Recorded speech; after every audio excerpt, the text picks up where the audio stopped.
Hi friends. Today I am going to review the book, Brand Asset Management: Driving Profitable Growth Through Your Brands by Scott M. Davis. The case of the white T-shirt. Imagine a white T-shirt that has never been worn. It is made of 100% highest quality cotton. How much will the T-shirt sell for? How much the shirt sells for, where it is sold, and the margin of profit all depend on one small but important consideration: the name of the brand stitched inside the collar. The brand must be enhanced and guarded at every point where the organization touches the customer, regardless of industry and regardless of company. What is a brand? A brand is much more than a product or a service, and it also is more than simply a name or a logo. A brand represents everything that a company is. While a customer will rarely have a relationship with an industry or a corporation, they will establish a relationship with a brand. How many times have you heard someone say, "I've got to have my NFL football," or "I've got to have my Palm Pilot," or "I've got to have my Starbucks in the morning"? The failure to understand one's competition is ultimately the failure to know one's customers, who they are, how they think, and how the brand can be adapted to meet their needs. These people are expressing what smart marketers already know: that they have a relationship with a branded item. In part, a brand implies a set of promises, which may explain the familiar business maxim that familiarity breeds sales. A brand implies trust that a set of expectations will be reliably fulfilled. Think of some of the leading brand names. It's all in the mind. If you asked the average consumer if they thought they could purchase promise, acceptance, trust and hope, they would probably say no. Yet these are the very qualities that they look for in the brands that they rely on. The average consumer is exposed to about 6,000 new advertisements daily. Brands help consumers cut through this barrage to find the products they can rely on. Most importantly, a good brand vision tells you and others whether the organization believes the company, its brand and the future are totally linked or not.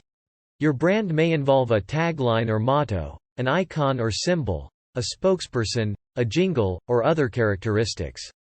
Yet these are not actually the brand.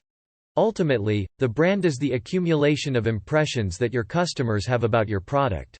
Because the brand is in the mind of the consumer, it must be guarded by all segments of your business.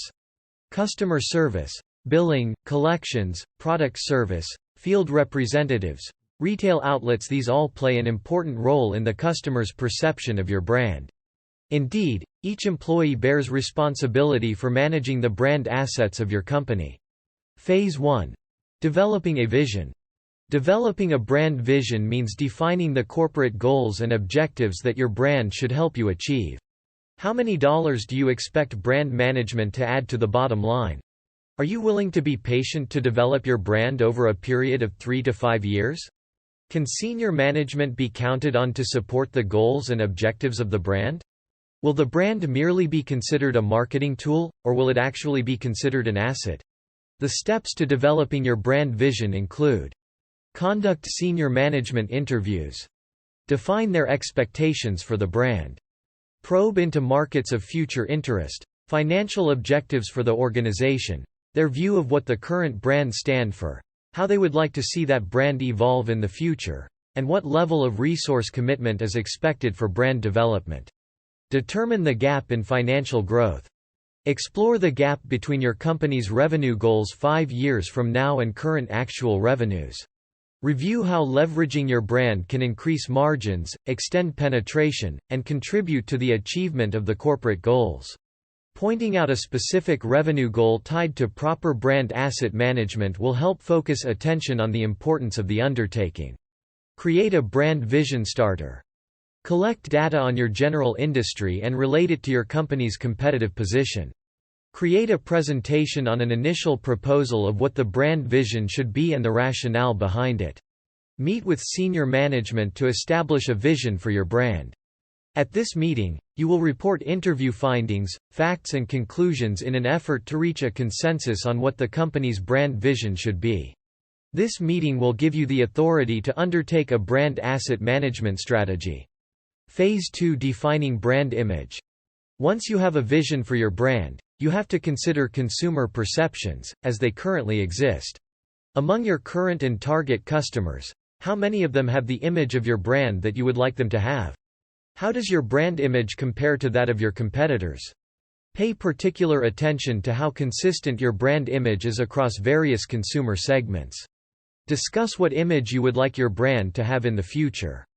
Don't forget to delve into the unmet customer needs and wants that your brand may need to fill as business prospects change. As these considerations would suggest, brand image is externally oriented. The brand value pyramid. The further up you go on the brand value pyramid, the stronger the contract between your brand and the consumer. The base of the pyramid depends on the basics, the consumer's understanding of the features and attributes of your product or service. The middle section of the pyramid describes benefits, either functional or emotional, that consumers perceive your brands to have. At the top of the pyramid, consumers believe the brand addresses beliefs, cultural values and even spiritual well-being. Brand persona. Research will reveal your brand's persona. Brand persona defines the set of human characteristics that consumers associate with your brand. These could include personality, intelligence, gender, kindness, reliability, ethnicity and socioeconomic class. Typically you uncover your brand's persona by asking questions like, if brand X were an automobile, what type of automobile would it be? Or, if you saw someone using brand X, what would you know about him or her? Brand image has two components: the associations customers ascribe to the brand and the brand's persona. When you combine brand persona with the brand association, as described by the brand pyramid, you arrive at the totality of the image of your brand. By analyzing how your business would benefit from changes in that perception, you will be able to manage your brand assets to better meet the demands of the marketplace. Phase 3 BAM strategy. At this point you must determine the strategies needed to achieve the goals and objectives stated in the brand vision, considering the market-based perceptions you uncovered from reviewing your brand image. To develop a brand asset management strategy you'll need 1. Brand positioning. 1. Identify the space in the consumer's mind that you want your brand to occupy. 1. Focus on the brand contract that you are offering your customers. 2. A strong brand will be unique, believable, sustainable and valued by consumers. 3. Senior leadership. 3. It's up to senior management to lead the charge.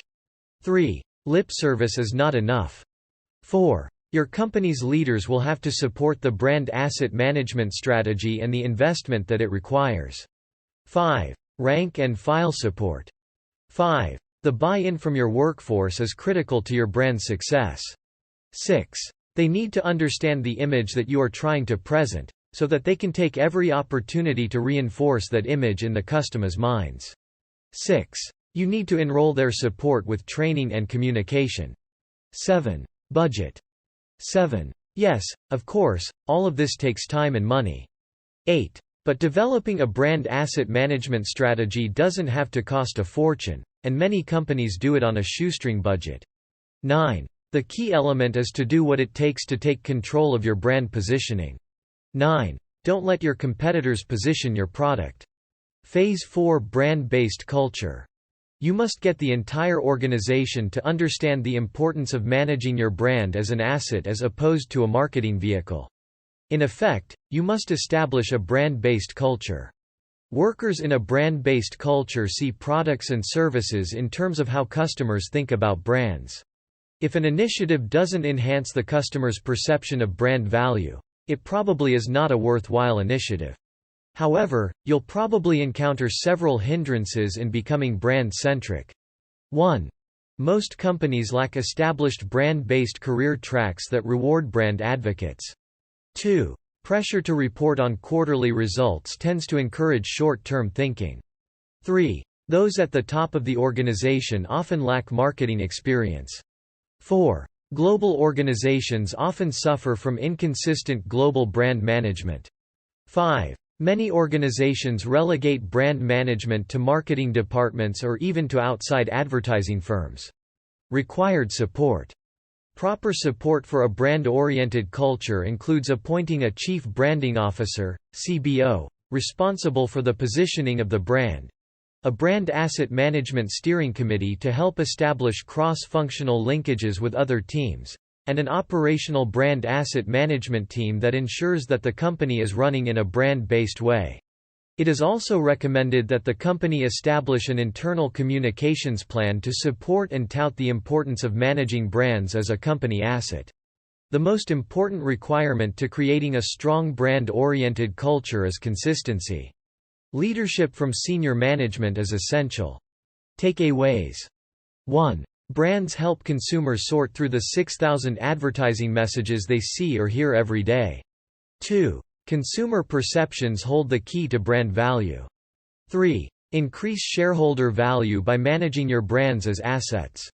4. Brand asset management, BAM, requires commitment from the very top of your organization that sometimes must override short-term profits. 5. Implicit in every brand is a brand contract, the promise of features and benefits that consumers will receive in return for purchasing the product. 6. Learn how customers perceive your brands, as well as your competitors' brands. 7. Perform an analysis that will attach a revenue dollar figure to brand development. 8. Train your workforce to represent the brand image and position in their daily work.